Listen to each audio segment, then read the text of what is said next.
Selamat pagi. Pada video ini saya akan menjelaskan mengenai pengadaan barang dan jasa pemerintah berdasarkan Peraturan Presiden Nomor 16 Tahun 2018. Bagi Anda yang sedang mempelajari mengenai pengadaan barang jasa, video ini berusaha untuk memberikan penjelasan singkat, penjelasan ringkas mengenai Peraturan Presiden 16 Tahun 2018 tentang pengadaan barang jasa pemerintah yang bisa Anda gunakan sebagai tahap awal untuk pemahaman. Tahap selanjutnya Anda bisa membaca lebih detail Peraturan Presiden atau turunan-turunannya. Yang pertama adalah mengenai pengadaan barang dan jasa. Secara umum, pengadaan barang jasa itu bisa dilakukan melalui swakelola dan melalui penyedia. Pengadaan barang jasa melalui swakelola yang selanjutnya disebut swakelola adalah cara memperoleh barang jasa yang dikerjakan sendiri oleh kementerian atau lembaga atau perangkat daerah, organisasi kemasyarakatan atau kelompok masyarakat. Sementara pengadaan barang jasa melalui penyedia adalah cara memperoleh barang jasa yang disediakan oleh pelaku usaha.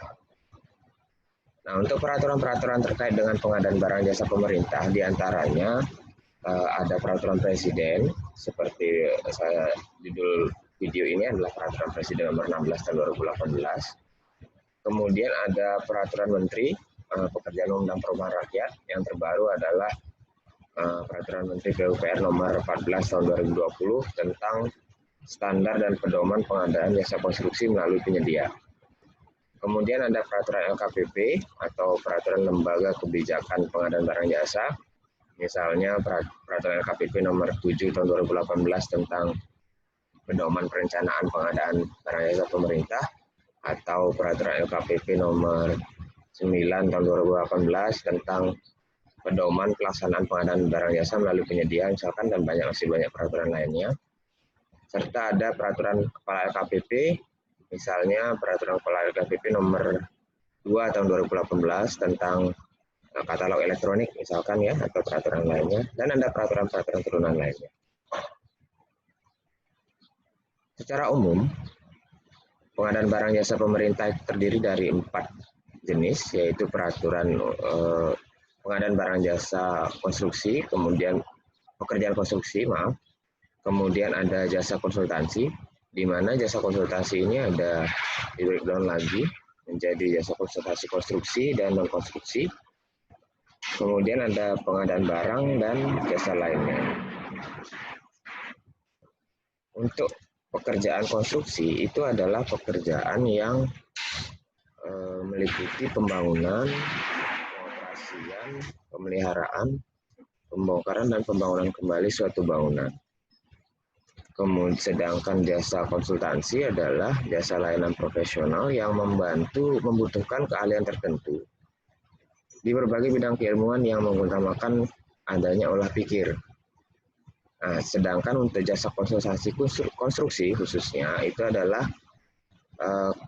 kegiatan jasa konsultasi yang meliputi pengkajian, perencanaan, perancangan, pengawasan, dan manajemen penyelenggaraan konstruksi suatu bangunan. Nah, untuk yang non konstruksi tentu saja yang selain itu. Kemudian ada pekerjaan pengadaan barang, di mana barang yang dimaksud adalah benda baik berwujud maupun tidak berwujud, bergerak maupun tidak bergerak, yang dapat diperdagangkan, dipakai, dipergunakan, atau dimanfaatkan oleh pengguna. Sedangkan jasa lainnya adalah jasa non-konsultansi yang membutuhkan peralatan, metodologi khusus, dan atau keterampilan dalam suatu sistem tata kelola untuk menyelesaikan suatu pekerjaan.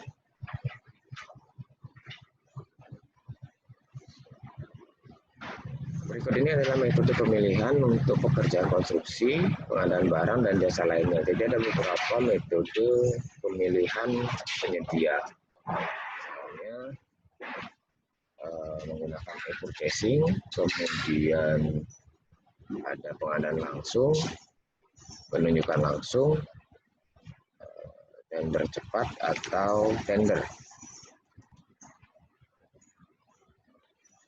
Purchasing biasanya dilakukan untuk barang atau pekerjaan konstruksi atau jasa lainnya yang sudah tercantum dalam katalog elektronik. Jadi biasanya Kementerian PU atau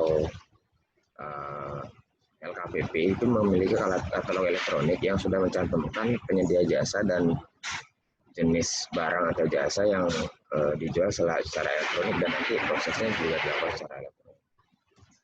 Kemudian untuk pengadaan langsung biasanya adalah untuk pengadaan barang, konstruksi dan jasa lainnya yang bernilai paling banyak 200 juta rupiah.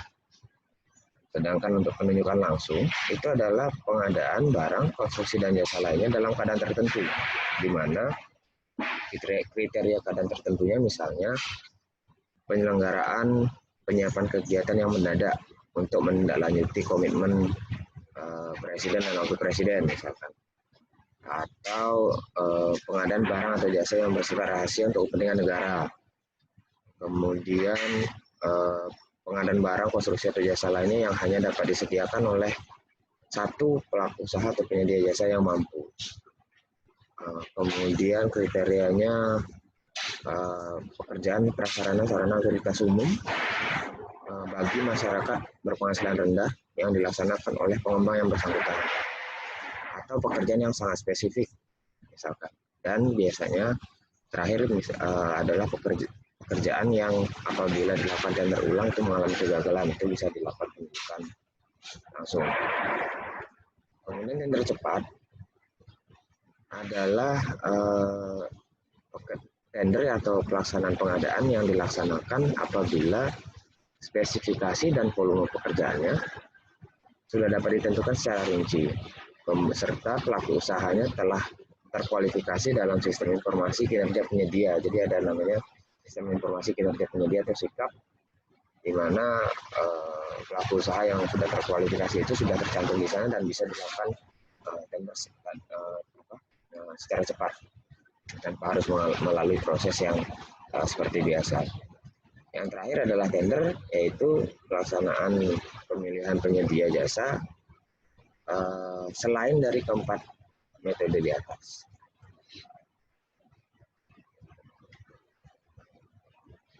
Nah, kemudian untuk jasa konsultansi itu ada 3 metode pemilihan, yaitu seleksi, pengadaan langsung, dan penunjukan langsung.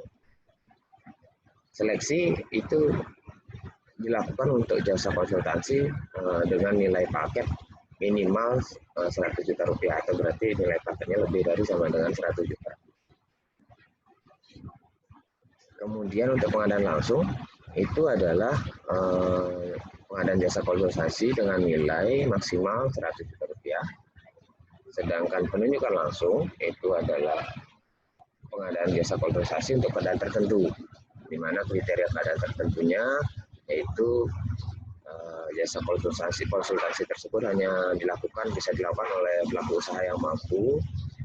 Kemudian jasa konsultasi yang hanya dapat dilakukan oleh satu pemegang hak cipta yang setelah mendapat izin, atau jasa konsultasi di bidang hukum meliputi konsultasi hukum, advokasi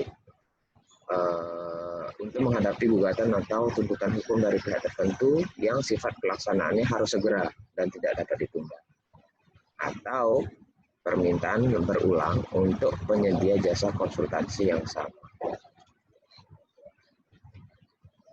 Nah, kita berlanjut ke metode evaluasi. Untuk konstruksi, barang dan jasa lainnya, proses pengadaannya perlu dilakukan evaluasi dengan 3 metode ini. Jadi bisa ditentukan, dipilih metode mana yang bisa digunakan. Ada 3 metode yang bisa dipilih, yaitu sistem nilai, penilaian biaya selama umur ekonomis, dan harga terendah. Untuk metode sistem nilai itu adalah metode evaluasi untuk barang konstruksi dan jasa lainnya yang memperhitungkan penilaian teknis dan harga.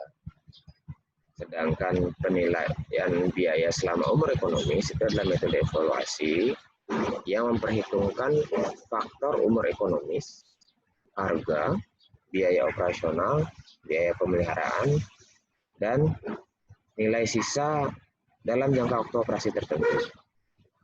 Sedangkan metode evaluasi harga terendah itu adalah apabila harga menjadi dasar penetapan pemenang di antara penawaran yang memenuhi persyaratan teknis. Selanjutnya adalah metode penyampaian dokumen penawaran. Jadi dalam proses pengadaan itu ada penyampaian dokumen penawaran dari penyedia jasa kepada panitia pengadaan barang jasa atau pejabat pengadaan. Nah, metode penyampaiannya ada 3 jenis, yaitu 1 file, 2 file, dan 2 tahap. Metode 1 file ini biasanya digunakan untuk pekerjaan pengadaan barang, konstruksi, dan jasa lainnya yang menggunakan metode evaluasi harga terendah. Sedangkan untuk metode 2 file digunakan apabila pengadaan barang, konstruksi, dan jasa lainnya tersebut memerlukan penilaian teknis terlebih dahulu. Sedangkan metode 2 tahap itu digunakan apabila pekerjaannya memiliki karakteristik, spesifikasi teknisnya belum bisa ditentukan dengan pasti, atau mempunyai beberapa alternatif penggunaan sistem dan desain penerapan teknologi yang berbeda, memungkinkan adanya perubahan spesifikasi teknis berdasarkan klarifikasi penawaran teknis yang diajukan dan atau membutuhkan penyetaraan teknis. Baik, demikian video kali ini. Selanjutnya di video selanjutnya saya akan membahas lebih lanjut mengenai metode evaluasi pekerja jasa konsultasi dan tahapan-tahapan pengadaan secara umum. Video kali ini sampai di sini. Terima kasih. Selamat pagi.